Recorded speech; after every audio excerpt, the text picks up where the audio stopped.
to Dialogue with Deidre. I'm your host, Deidre Malone. Excited to have the Interim Police Director for the City of Memphis in the studio today, Director Michael Rallings. We're going to talk to him about his tenure so far as the Police Director and learn a little bit more about him, because I think we want to know, who is this Michael Rallings? We want to know. So we're going to ask him that question, and then we're going to talk to him about what's going on in the city of Memphis when it comes to crime in our great city. So glad he's going to be in the first half hour of Dialogue with Deidre. In the second half hour, a young lady that I am so proud of. She is taking on an incumbent, and she is running for state representative in District 90. Tami Sawyer is in the studio, and we're going to talk to her in the second half hour of Dialogue with Deidre. You've seen her on TV. She is a community activist, and so proud of her. We're going to ask her, why is she doing this specifically at this time in her life? So Tami Sawyer is in the studio. We're going to talk to her in the second half hour of Dialogue with Deidre. And then, you know, we love Tennessee elected officials, and so there's one in Middle Tennessee that wants to make America white again. We're going to talk about him. The last few minutes of the show, you're watching Dialogue with Deidre, and on the M1 TV network. We'll be back in a moment.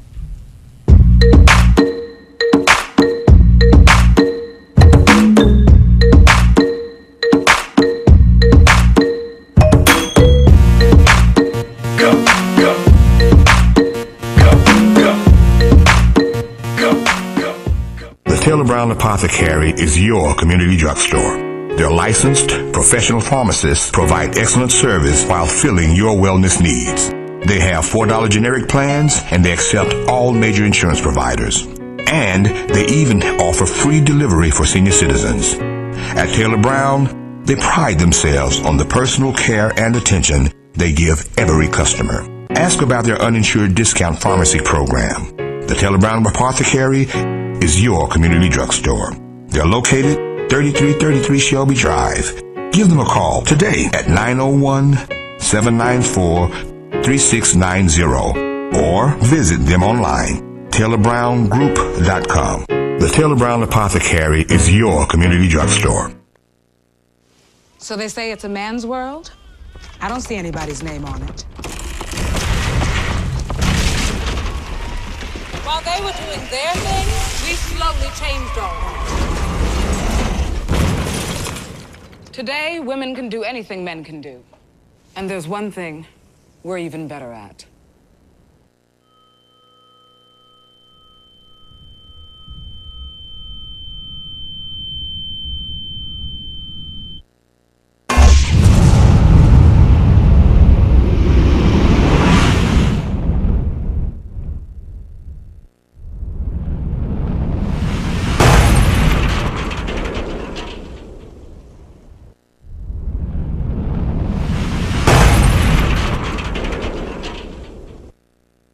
The Carter Malone Group is a full-service public relations agency. Celebrating 10 years of being in business, the Carter Malone Group is located in Midtown Memphis and represents clients across the country. No matter what size your business, if you are interested in promoting your product or service and increasing your market share, contact the firm that can help you meet your goals. The Carter Malone Group. Call 901-278-0881 today.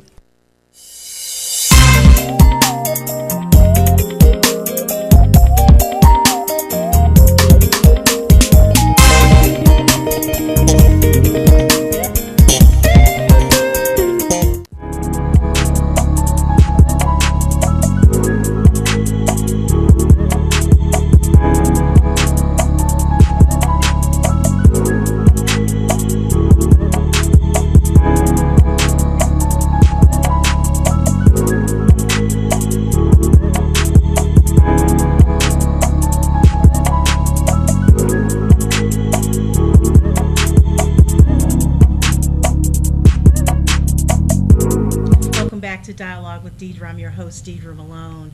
Interim Memphis Police Director Michael Rallings. Welcome to Dialogue with Deidre. Thank you for having me. So glad to have you in the studio. From February 1 on, we've seen you in the media, and a lot of us just want to know, who is Michael Rallings? Tell us a little bit about yourself. Well, Michael is evolving. Okay. So there have been a lot of changes since February 1st. So, I'll start with, the simple stuff. I'm a 26-year veteran of the Memphis Police Department. Also, I'm a 30-year veteran of the United States Army.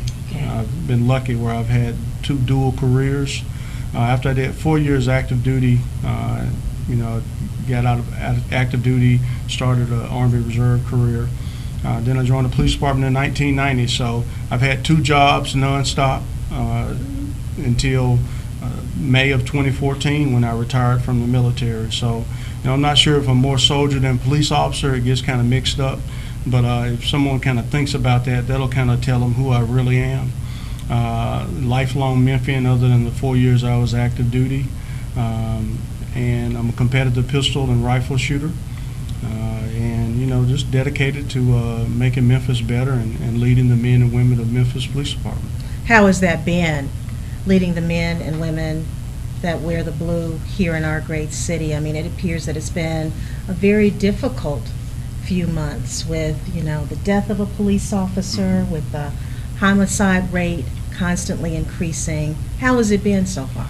Well, it's a challenge, but with challenge comes opportunity. So first, it's an honor. I've been humbled by the entire experience of being able to be interim director. I was humbled by the opportunity to work for, a great man like Tony Armstrong, and to be standing side by side with him since 2000, since early 2009. We went to the 12th floor under Director Larry Godwin. So, we got to learn from Director Godwin. Have got to learn a lot from Director Armstrong. So it's a humbling experience that God has given me this opportunity to serve. I've had a lifelong service, so it's nothing new to me. And again, we have challenges, but that's why I got people here in Memphis, like our over 2,000 police officers that are here to try to figure it out. So we're going to work with the community. We're going to work with clergy. We're going to work with our law enforcement partners to figure it all out. The homicide rate continues to increase, and I recall Mayor Strickland saying that, I guess this time last year, that you had a less complement of police officers on the force now. And I believe I read somewhere that you're looking to hire maybe 400 more. I understand the concept of like more boots on the ground, but where is the prevention piece of this strategy, Director? Well, boots on the ground is important. We have to be able to respond to calls for service. We have to have proactive policing. So there's a lot of prevention efforts out there. So, let's say, something as simple as what I've seen happen in the community. So first, law enforcement is not the only one that can solve this problem. That's the most critical thing that we all have to understand. I think that we've allowed the conversation to go in the wrong direction where, crime prevention, community is all the responsibility of law enforcement. Well, we know that that's a lie, and I'll be happy to tell people that it's a lie, and it doesn't work. So when I think about, what are our goals, crime prevention is one of those. And then we have intervention, where we're responding to calls, we're, trying to intervene when there's some situation where a normal person says, you know what, I can't handle it, I have to call the police. And the other issues that we have is reentry. If you think that we have 9,000 individuals on state probation in Shelby County, 1,000 on federal probation. So the big part of reentry is incredibly important. When we think about the other issues that we have with the education system, teen pregnancy, these broken homes that we know are issue, poverty, all these systems feed into the criminal justice system that we don't necessarily control. So I would put on the table that all of us need to sit down and think about what areas can you improve. I think about the tragic situation that happened yesterday. And granted, the situation highlights the dangers that our officers face. Yes. And I just want to compliment, our officers are brave, they face danger, and one of the first comments out of our officer's mouth yesterday was he's ready to get back to work. Really? Oh, but it's the spirit of MPD. and you know, talking to his parents and his wife, you know, just gives me more fuel to say, you know what, we got to continue to do the good work that we do. That's just one piece. The other piece is that when you think about the tragedy where a brother and another brother have some type of conflict that then ends in death, and the tragedy that the family has to deal with, that's what I'm talking about. Because, you know, there's no foreign invasion. Right. Okay? We're not talking about ISIS coming into Memphis. We're talking about Memphians. Memphians that where domestic violence represents 20% of our homicide victims. There was some domestic violence situation. You know, over 28% robbery appears to be the motive. Half of them know each other. So this is not an issue where, you know, people are jumping out of the bushes or flying in on helicopters. These are neighbors. These are family members. These are people that are acquainted, that are choosing violence as a way to solve their problems. So there are some major issues here, you know, and I know that, you know, Memphis is the Bible Belt. Right. So I know that all my preachers and saints out there understand that there's some evil going on that we have to combat, because, you know, evil thoughts sink in people's mind and it moves them to take a particular action. So when I think about what do we have to do, guns, gangs, drugs, domestic violence, you know, what are we doing on intervention, our community outreach program? I just left 50 children, 50 kids from, you know, probably 6 to 11 that are taking part of one of our outreach programs. So Crump Station, North Main Station, and our community outreach program have these young people. And so I spent an hour just letting them ask me questions.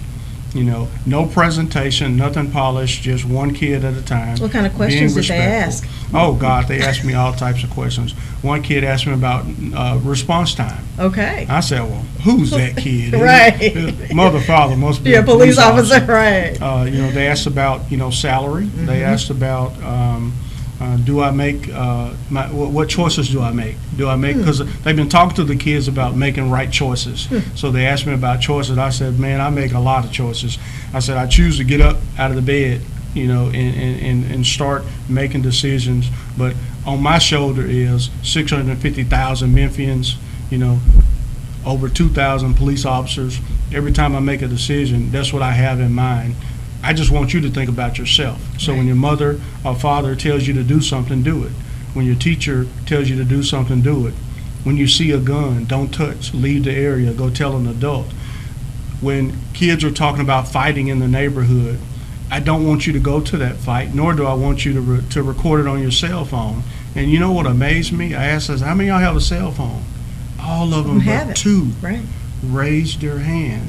And so it reminded me that, man, we got a lot of work to do. The kids have so much access to information, but they don't have the mature mind to deal with all that information. We're going to have to help them make better decisions. But I told them, I want you to help the adults make better decisions.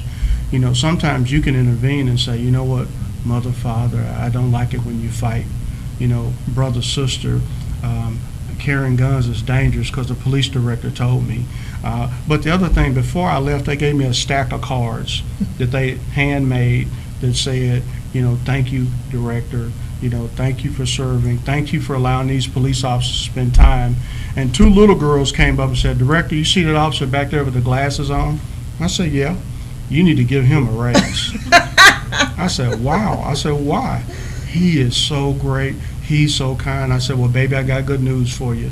They're all getting a raise. So they're all getting a 2.75% or a 3 and something percent on July 1.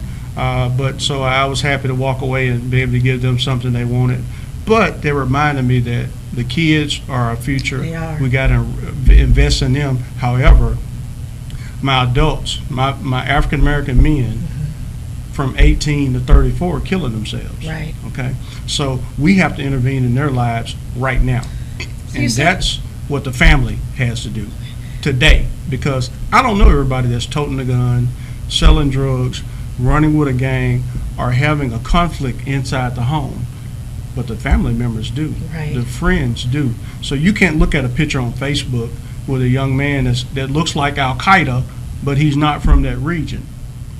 But he's got more guns and is talking about committing acts of violence, and not say, that's a problem.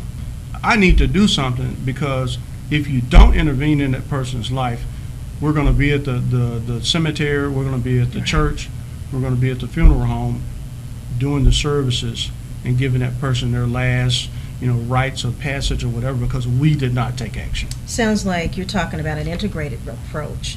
MPD can't do everything. The family has to be involved. The business community leaders have to be involved. Clergy. Exactly. And just from the standpoint of economic development, I think sometimes it just makes some of our young folk are so take a different path because they don't have job opportunities. Mm-hmm. And I think that's important too, as well as the whole educational component. That plays a big role. Yeah, let me say something about that. I am so sick of hearing that. It's about to drive me crazy. What are you sick of And I'm going to tell hearing? you why. So The educational component? Let's just talk about a couple things. Let's talk about opportunity. Okay. So when I think about the Tennessee Promise, Mhm. all right, so young people coming out of high school can have 2 years of college paid for. Exactly. All right. I think about the Hope Scholarship. So every time I buy a losing lottery ticket, I contribute, and I'm helping, and that's the only way I feel good about it. I help a young person Go to school. go to school. All right. I think about the vocational system in Tennessee, where young people and old people can go to school for free. And I say, who is taking advantage of those programs? So that's in one bucket.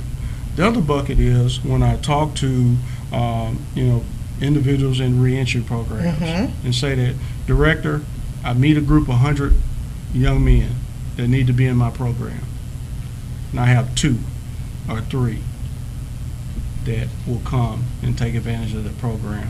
So I understand that we have challenges, but we also have an issue where people are not taking advantage of some of the opportunities. So I think that sometimes we give people a way out, and we know that's a challenge. Right. But at the same token, is there a waiting line for individuals to take advantage of those things I just mentioned? And I'm not sure that they're, well, I know it's not. You know it's not, I know it's not.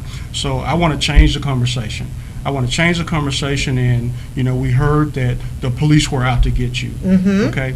Well, we know that we've had isolated incidents in Memphis and across the nation that were high profile, but that is not true. The officers are out there risking their lives every day to make a difference. So, I ask for very simple things. I want my officers to be professional and courteous and do the job that we're paying them to do. I want the citizens to be professional and courteous. Okay? And fulfill their role as good citizens. But in the meantime, I encourage everyone to pray for our officers, pray for our city, because we're going to have to make efforts to move this city forward to where it deserves to be. But it's going to take all of us rolling up our sleeves, talking to each other, and not at each other. Police service technician program is back. Oh, without Is that a doubt. good thing? That's a wonderful thing. Why is it a good thing? It's a good thing on several levels. First of all, it gives an 18-year-old coming out of high school that has stayed on the straight and narrow, okay, an opportunity to start a career with a governmental agency. So we're going to pay you a salary, and we're going to pay you to go to school. And we're going to help you get in shape. I was leaving the academy yesterday, and I saw a group of young people out, and it was hot yesterday. They were out there running, singing cadence, and I said, wow, what a great opportunity. So they didn't have to join the military. Okay. They get to go home at night, but the first day I talked to them, I said, you don't even realize the power you're going to have. You're going to show up on the scene of a critical accident. You're going to get on your radio. You're going to call for an ambulance. And your action is going to save that woman, that man, or that child's life. And you're not going to think about it till you get home, and you probably see it on the news. Or you go back to the hospital, and the doctor said, you know what? It was looking bad, but we got him here in time. We got her here in time, and now they're reunited with their family. You're going to walk away saying, wow, what a great opportunity. Where else can you get it? Well, yeah, you could call 911 on your phone, but they're going to do this every single day. 33,000 crashes in Memphis in 2015, 100 traffic fatalities. And I told people that 100 traffic fatalities, 161 homicides. Who's more dead? Both of them. Right. So we have an obligation to reduce the number of traffic fatalities. We have an obligation to reduce the number of homicides. But death is death. So a family member that loses a person from a crash, a family member that loses someone from a senseless crime like homicide, it's a loss that they have to deal with. So again, we're going to partner with the Shelby County Sheriff's Office, and I want to compliment the efforts of the sheriff for coming into the city, helping us downtown, helping us around town. I want to compliment the Tennessee Highway Patrol, Commissioner Gibbons, Colonel Trott, for developing a partnership where we've developed a program that'll start in July, where we're saturating the highways and the byways, and definitely always I compliment the men and women of MPD and our civilians, because they're getting it every day, and I appreciate it. Well, I'm really glad to hear that the Sheriff's Department is coming on board, because at one point they really didn't do that much in the city. I won't say that because, I wasn't looking. The sheriff at the time said it, so you don't have to say it. Well, let me just say this. I just want everybody to understand that we have a very good working relationship. Good. Some people ask me, well, Director, when are you going to meet with the sheriff? When are you going to, are y'all for real? We talk every week. That's wonderful. So, from federal, state, local, Bartlett, Germantown, Collierville, we meet every single month, and we talk about issues. So we have a great relationship in Shelby County, and people should be proud of that, because some places, agencies don't talk to each other. I remember a few years back, and I don't remember who the police director was, there was some tension between Shelby County and NPD. So I'm glad to hear that that's dissolved, because there were joint task force, joint teams that were disbanded almost probably 8 years ago or so. And so I'm not sure what happened then, but things evolve, and there's always tension no matter what you do in a situation. I think that at the end of the day, we want Shelby County to be safe, and that's all of our goal. Sometimes we may have different ways to get there, right. But I think once everybody takes a deep breath and we say, hey man, we got the same goal. Like I tell our citizens, I've been to community meetings that was a little tense, and I let people know, look, I'm not here to fight you. Right. We want the same things. I wish I could wave a magic wand and this would be like Mayberry, and Andy could walk around without a gun and Barney could have one bullet. But this is not it. This is not Mayberry. We have challenges. We have real problems. We have to work together as a team to solve those problems. Beale Street, let's talk about that for a minute. The Beale Street security plan, I guess was just rolled out a couple of weeks ago. Yes, ma'am. Most criminals have about $10 to pay to get on Beale Street. Mm-hmm. How are you going to work that? If a criminal, there's a criminal code. Okay.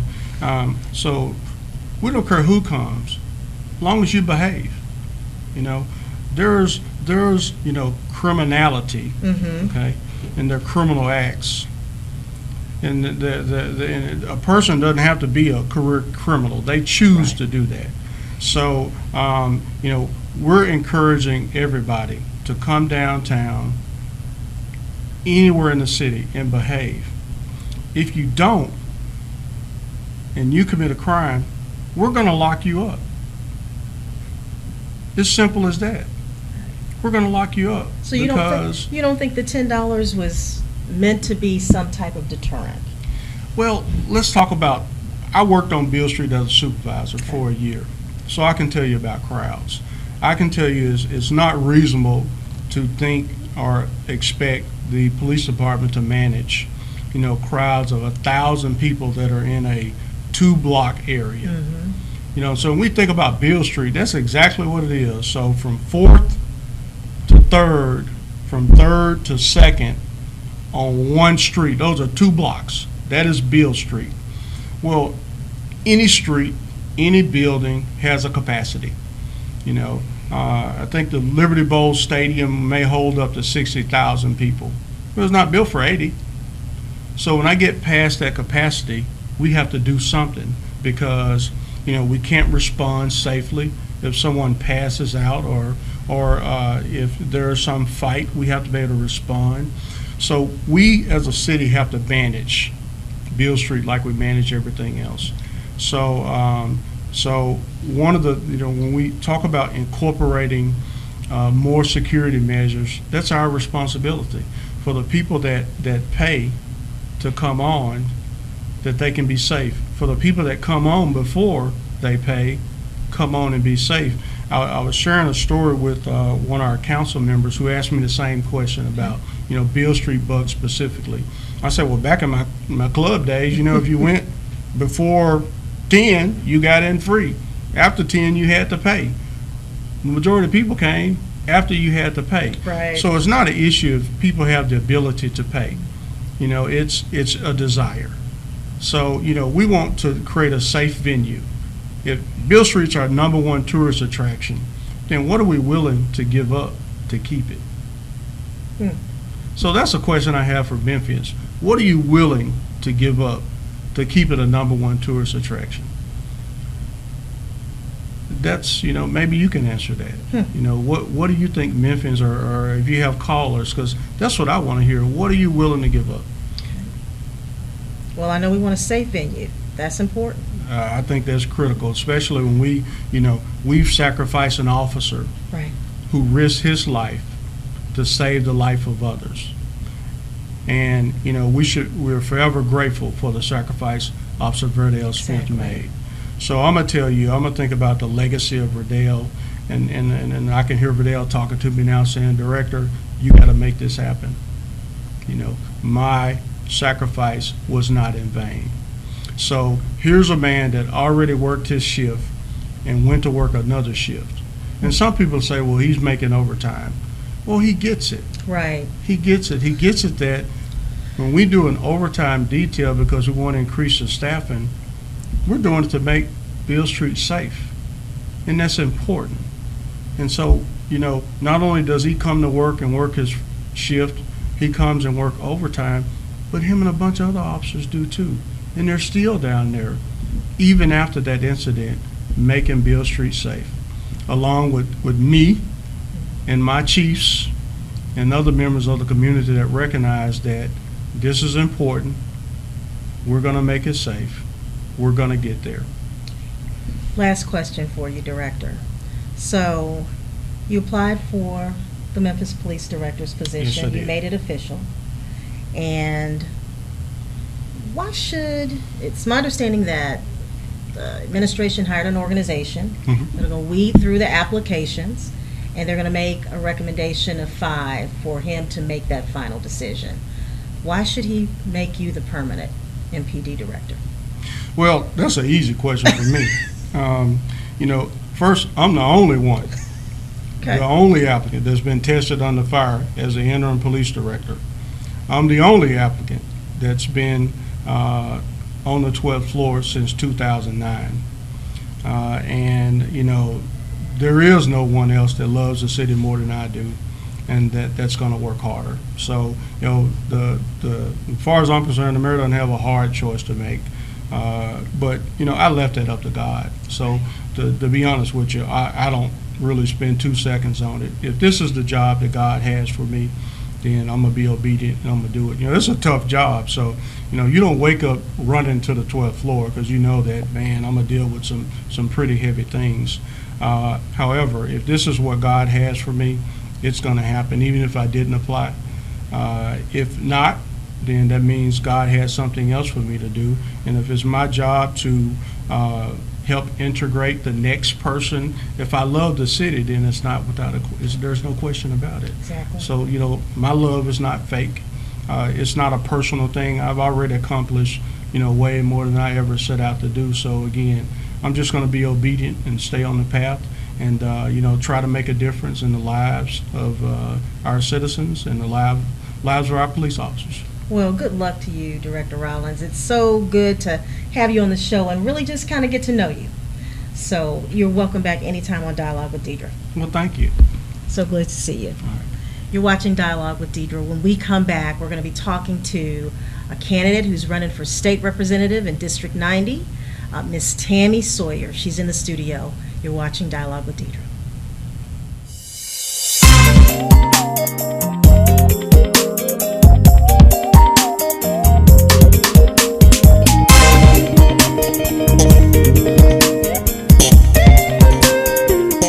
Taylor Brown Apothecary is your community drugstore. Their licensed professional pharmacists provide excellent service while filling your wellness needs. They have $4 generic plans and they accept all major insurance providers. And they even offer free delivery for senior citizens. At Taylor Brown, they pride themselves on the personal care and attention they give every customer. Ask about their uninsured discount pharmacy program. The Taylor Brown Apothecary is your community drugstore. They're located 3333 Shelby Drive. Give them a call today at 901-794-3690 or visit them online, TaylorBrownGroup.com. The Taylor Brown Apothecary is your community drugstore.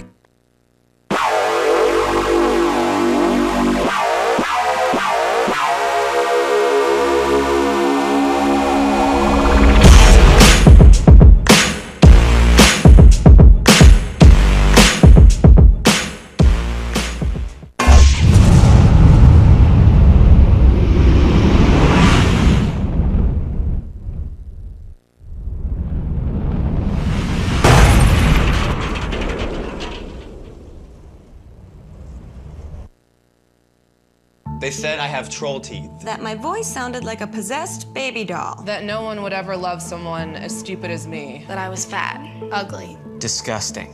The effect of bullying is potent. We will no longer be the silent majority. Now, when you see online bullying, there's something you can do about it. We're gonna take action with the I. I am a witness. I am a witness. I am a witness. I am a witness. I am a witness, and so are you.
Hello, friends. I'm concerned about the health of our African American community. According to the American Heart Association, our rates of high blood pressure in the U.S. are among the highest in the world.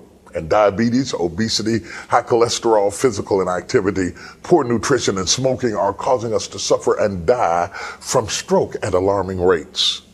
In 3 John 2, the Bible says, "Beloved, I pray that you may prosper in all things and be in health, just as your soul prospers." Visit powertoendstroke.org and become empowered to take care of your health. You are the power to end stroke.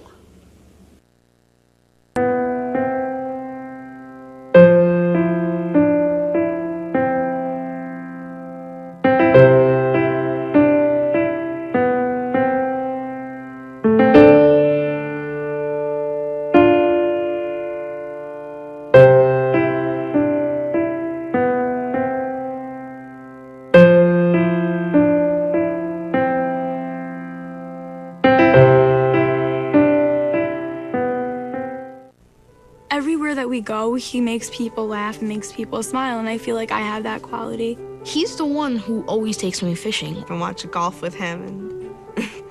I watch him cook, because when I grow up, I want to be a cook too. We have the same faces like this. Dad is the one, when you fall, that picks you up. That unconditional sense of presence and Reassurance is really what makes him my father.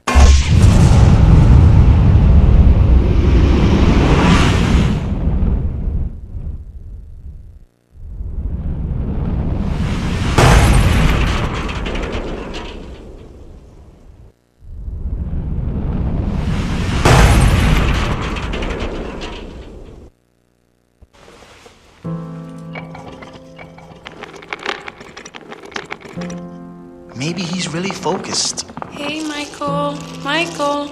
Maybe he likes spinning the wheels. Maybe he just loves trucks.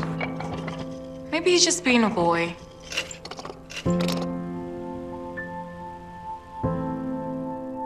Preoccupation with objects is one early sign of autism. Learn the others today.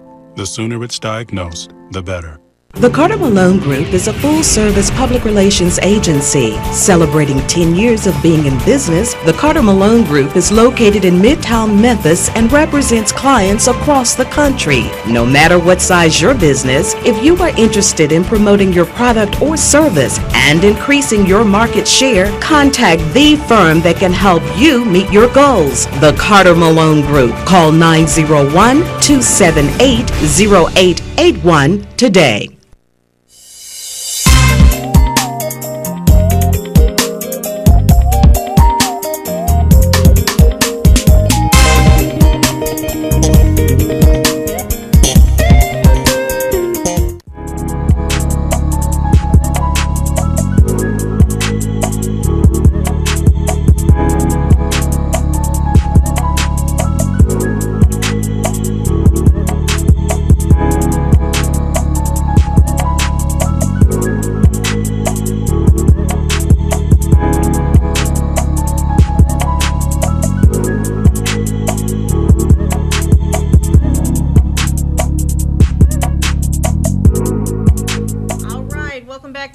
With Deidre, Miss Tami Sawyer is in the studio. She is a candidate for the Tennessee State Representative District 90 position. Miss Sawyer, welcome to Dialogue with Deidre. Thank you so much for having me. I don't think you've ever been on the show. I haven't. You've been on the network, because I know you've been on Black Thought, but you've not been on Dialogue with Deidre. I have not been on yet. So glad you're on. Well, thank you. And look, we want to know, who is Tami Sawyer and why does she want to be the next state representative from District 90? Absolutely. So, as you know, I am a native Memphian, raised here, attended St. Mary's Episcopal School, where I graduated from University of Memphis. I left for a while to attend grad school at Howard and ended up working in D.C. for the United States Navy for about 7 years. Around 2013, I returned home, and in coming home, I got involved in community organizing, getting out the vote, and various efforts, and just really got involved and entrenched in the community. And so I'm also a studier of policy and politics, and just looking at how things and trends are repeating themselves historically. I see that one place where we have always tried to make the leap as a community is into policy, and I think that we need more social justice leaning politicians making policy or even pushing for more social justice oriented policy. We can't just, I was always asked, what y'all gonna do besides march, by your generation. Exactly, my generation. We want to see what you're going to do, because, the generation before me, all we did was march. Right. And so when I, started to ask myself what the next step was for me in the Memphis community, I believed that this was an opening that came at the right time. I prayed on it a lot. I seeked input from my family and friends, and everything just kept coming together. And then there's an opponent who is not social justice oriented in a time when we need strong representatives. And again, as a community and as Black people, we are really missing out. There's a fallacy of ignoring what's happening at the state level.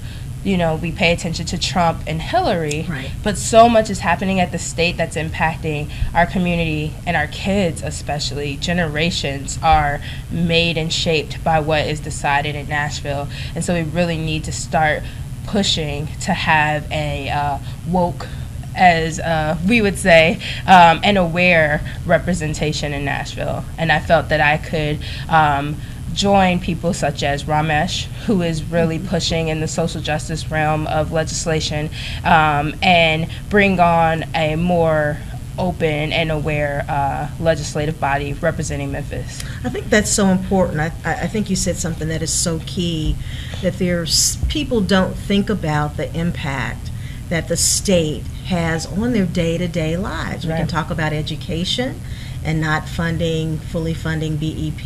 We can talk about the types of laws that are enacted that trickle down to your local municipalities. So having a strong voice at the state level, specifically from West Tennessee and our delegation, and a millennial, there are very few in the state. Having that voice is important. Right. And so in reviewing your website, your platform is a very serious one. Yeah. It's like 4 categories. Yes. Walk us through those categories. Absolutely. So first we have criminal justice reform. And so what we're looking for here are opportunities, as the police director mentioned earlier, there is more that goes into crime statistics, and we're looking at workforce, the impact of jobs, the impact of education, the impact of children being hungry, the impact of us being the highest rated city for disconnected youth. You know, 25% of our youth are neither in school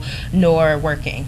So, you know, and then you compare that to our crime statistics. So for me, we need to have forward-looking legislation that has workforce training programs, canceling the contract with the CSA. You know, we have a 90% bed minimum with a $1 billion industry. So but we won't fund education. So all of these things that I, see us looking forward to, where we have to put the future of our youth and of adults as well over education, over the prison industry. So, that's the first part, is with the criminal justice reform, and also having some strong statewide standards for body cameras. Each major area in Tennessee right now is doing their own thing. Chattanooga has less police-related incidents than we do, but they have more body cameras on the ground. We have a very, if we had a statewide standard, we could really get implementation out, and it would benefit the police department as well as civilians. Then you move into education reform. I think that we have to start looking at education across the board. Republicans and Democrats have to come together to work on this. And it can't be one note. It can't be we're vouchers or nothing. We're charters or nothing. We're public education or nothing. Our kids and our teachers need support, and we need to get equity in education, especially right here in Memphis. And the Memphis delegation has to continue to fight and make sure that our kids who are missing out on equitable education in public schools are fought for daily. Quick question. You mentioned the Shelby delegation. If you're fortunate enough to be elected, it is very fractured. Right. You have the Republicans who are primarily in the suburbs, and they support a suburban agenda. Right. You have your urban elected officials, and they support an urban agenda. Right. As a new elected official, how are you going to try and bridge that gap? Because if you can bridge that gap with the Republicans to try and get them to see that if we work together and move an agenda, we can make some things happen for Shelby County. And then across the state. How are you going to do that? Because it's some people have been up there a long time, Tami, and have not been able to make that happen. What strategy would you have? There's 2 things. The first is awareness, and Shelby County can't separate itself from Memphis, nor can Shelby County wait until we move all the black people in crime out of Memphis and move all the white people back in and switch the roles. Neither of those are going to happen in any amount of time that we'll probably experience. So now we have to work together, right? I think that there's some short-sightedness on the part of people who represent just the county, where they're not realizing that Memphis is the heartbeat of Shelby County. So you can't support Shelby County and not support the city. And we really have to start showing that and tying that together, and showing that Memphis, the Shelby County delegation is 90% Memphis. Exactly. So you are a part of us.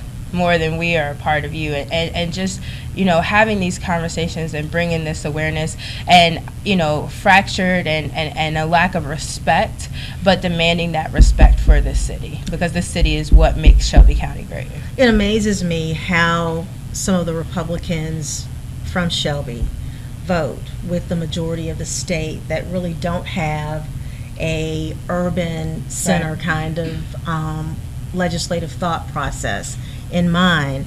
And so I'm glad to hear that, you know, you'll go up there and you will talk to them about why it's important for them to at least understand. Right. And if Memphis fails, then the rest of the county fails. Right. Right? Right. So I think that was one of the last questions I had for you. No, it wasn't. I have two more. Ms. Sawyer, you're going up against an elected official, an incumbent that's been there a long time. I don't know how long, and we're not saying his name because we just don't do that in our interviews. We just give you your props. He's raised a great deal of money, been there a long time. What's going to be your strategy to unseat him? Yeah, you know, we announced very heavily on the day of the filing deadline, and we got a lot of support. We're using social media and digital media to push the campaign. There's no social media presence by the incumbent, the 22-year incumbent, and so that is an advantage that we have. I think our my announcement video received over 7,000 shares viral for Memphis. You know, and so it was very well known. Tami Sawyer is running for District 90 for state representative. So just making sure our digital game stays strong all the way until August 4th. And then we have a very committed group of volunteers who are out there at least 3 times a week, knocking on doors, putting out yard signs. You drive through parts of the district and you see my name all over the place, and it's a great thing. And then getting people out to vote. So we're, you know, getting our volunteer base strong. Anyone who wants to volunteer, you know, you're welcome. I'm not sure, is this my camera? That's your camera. Okay, Right. So anyone who wants to volunteer, you know, we need all of the help we can get from now. Early voting is July 15th through July 30th, and voting day is August 4th. Reminder, this is a primary election. There's no Tami Sawyer on the November ballot if we don't get out and vote on August 4th. We need volunteers to phone bank. So if it's too hot, because it's hot for me, but I'm going to be out there, but we need people to phone bank with us. We're making calls twice a week. We want to knock on every door, and we want to call everybody. We want everyone to hear from us twice. We want you to have a sticker, a t-shirt, a yard sign, whatever we can get you. So, like, I consider myself a candidate of the people because I am a community-oriented person. So I want people to say, Tami, talk to me, or someone from Tami's campaign, talk to me. You know, we've knocked on doors where folks have said, people don't come around here no more in Soulsville, or even walking through parts of Midtown. Do they know who their state representative is? They don't know who their state rep is. When I did my petition and we went out to get signatures, I asked folks who invited us inside their homes. We went out to the Glenview part of South Memphis, and I would ask people. There's one lady, she said she was about 80 years old. She let us inside and she said, ma'am, I'm not asking this as a judging question, but do you know who your state rep is? She says, no. I said, well, you're gonna know me. And those are the names that I've written down. Those are the houses. I get calls from canvassers who are like, call this person, email this person. They want to know what you want to do for them, what you can do for them. So people, when they go to the ballot, Ms. Sawyer, they normally get so accustomed to voting for the same people because they see the name. What do you say to my 74-year-old mother? Now, she's very social media savvy, okay? But someone like her who isn't, what do you say to her to make her resonate with you, to make her want to go and say, I'm not voting for that guy who's been here 22 years. I'm going to give this young woman a chance. What do you say to her? Right. I would say you voted for this person for 22 years. And in 22 years, you've given him your trust and you've given him this position. What has he given you in return? He's violated the trust and he's violated the vote of Democrats in Shelby County and in the District 90 by not representing what true Democrats really want, what the people of these areas that make up District 90, all the way from Sky Lake area, Fraser, down to over to Soulsville, Midtown, in between Glenview, Valentine, Evergreen, and downtown, South Downtown. All of the people in this district have voted for someone and given them their vote for 22 years, and that vote has not been respected. I'm here knocking on your door. My people and I are calling your phone. I'm coming on every show I can come on. You know, we are out here not to get me into office, but to get your voices in office. Love it, love it. It's Tami Sawyer. Thank you so much for coming on Dialogue with Deidre. You are more than welcome to come back anytime. And I think there's one last thing you want to say to our viewers. Right. Absolutely. Please head to www.tammyfortennessee.com. You can find us on Facebook under Tami for Tennessee, Twitter, and Instagram. We also have a new group, Volunteers for Tami for Tennessee, which you can join to get all of the volunteer information that you need. We need support. We need to get our signs in your yards. We need you out canvassing and phone banking. We need your donations. We need your prayers and your love. Please work with us through August 4th to get this community truly represented in Nashville. And let me just say this, Taryn McGee, your campaign manager, and vote for us. I asked for your vote. She asked for your vote. Because Taryn was not going to let us leave here without you asking for the vote. And please vote for me on August 4th. Thank you so much, Ms. Sawyer, for coming on. I appreciate it, and you're welcome back anytime. Thank you for having me. All right. And thank you for paving the way for young women like me to be able to take this fight on. Oh, thank you. Thank you so much. And we're going to keep fighting, and we're going to fight for you. Okay? Thank you. All right. You're watching Dialogue with Deidre. We'll be back in a moment.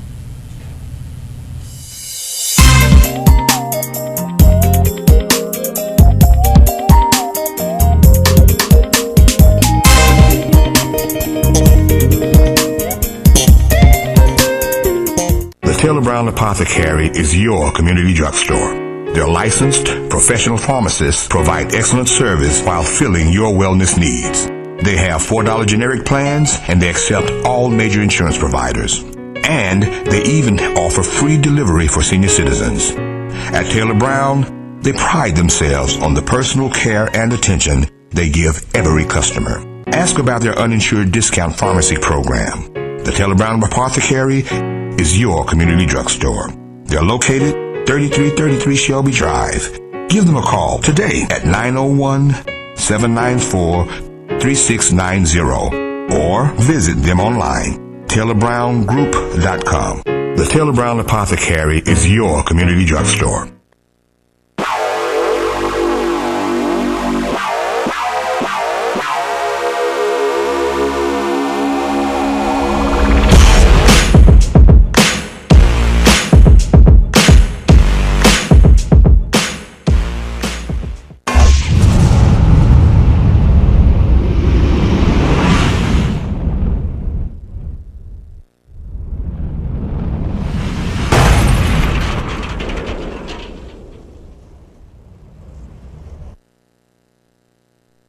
Hello, friends. I'm concerned about the health of our African American community. According to the American Heart Association, our rates of high blood pressure in the U.S. are among the highest in the world. And diabetes, obesity, high cholesterol, physical inactivity, poor nutrition, and smoking are causing us to suffer and die from stroke at alarming rates. In 3 John 2, the Bible says, "Beloved, I pray that you may prosper in all things and be in health, just as your soul prospers." Visit powertoendstroke.org and become empowered to take care of your health. You are the power to end stroke.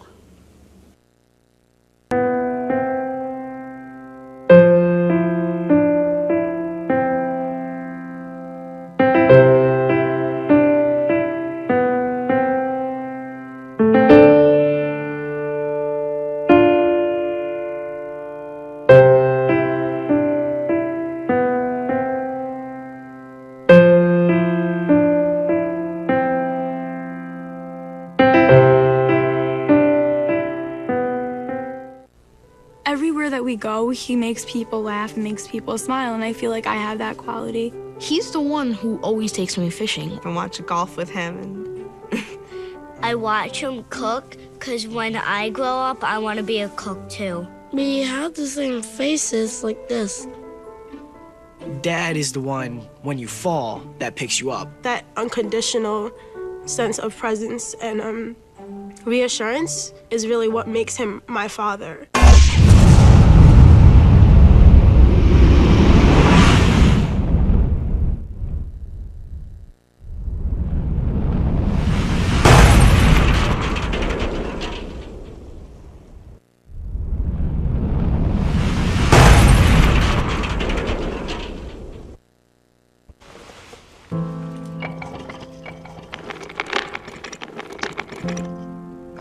he's really focused. Hey, Michael. Michael. Maybe he likes spinning the wheels. Maybe he just loves trucks. Maybe he's just being a boy.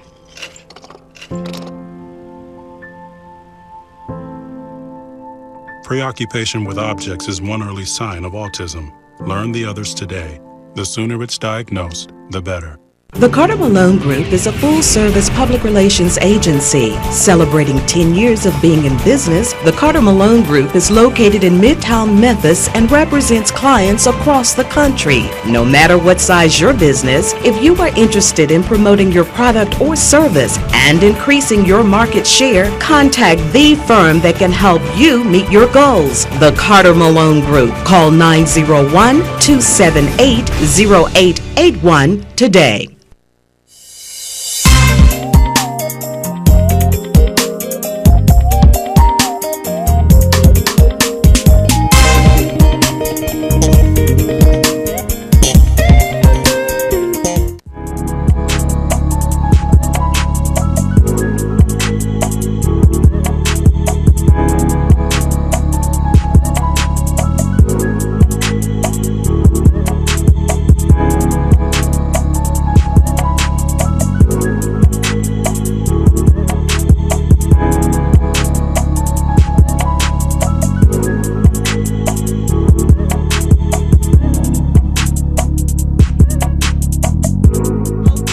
As we close out today's show, I think it's important to notice that there is a billboard. There's a billboard in Polk County. There is a guy who is running for Congress, and he wants to make America white again. Check it out. I'm telling you, only in Tennessee, people. Only a campaign sign in Polk County is stirring up a lot of controversy. Let me just say, who's the guy? What's the guy's name? I need to find the guy's name who's actually running. Is his name on there? Rick Tyler. He is running for Congress. Let me just say, I don't understand the concept, Rick. The majority of this state is white. You want to make the country white again? What do you want to do with minorities? What do you want to do with the Native Americans? Black folk, Hispanics, Asians. I can only imagine Dialogue with Deidre viewers what he thinks about women. We're going to close it out on that note. You've been watching Dialogue with Deidre today. We hope that you had thought a great deal about this show. We had great guests, Ms. Tami Sawyer, who's running for State Representative, District 90. You can find her on her website and find out more information about her. And then we had the Interim Police Director for the City of Memphis, Director Michael Rallings, on the show, and we hope you learned a little bit about him. Let us know what you thought about today's show. You can post it on the Dialogue with Deidre website, or you can email me at deidre@deidremalone.com. Thanks so much for watching. We'll be back here on next Monday with Donald Grayer is going to be our guest. He has a beta lecture series coming up on June 30th. And then Yolanda Hardaway, who is the president of the Shelby County Democratic Women. She's going to be our guest as well on Monday, talking about an event that's coming up. But just so you know, so you can put this event on your calendar, there is going to be a town hall meeting in the State Senate District 30 race with Senator Sarah Kyle and former Senator Beverly Marrero. It's going to be on July the 12th, and yours truly, Deidre Malone, will be moderating that town hall meeting, so we hope to see you out then. Thanks for watching, and we'll see you next week.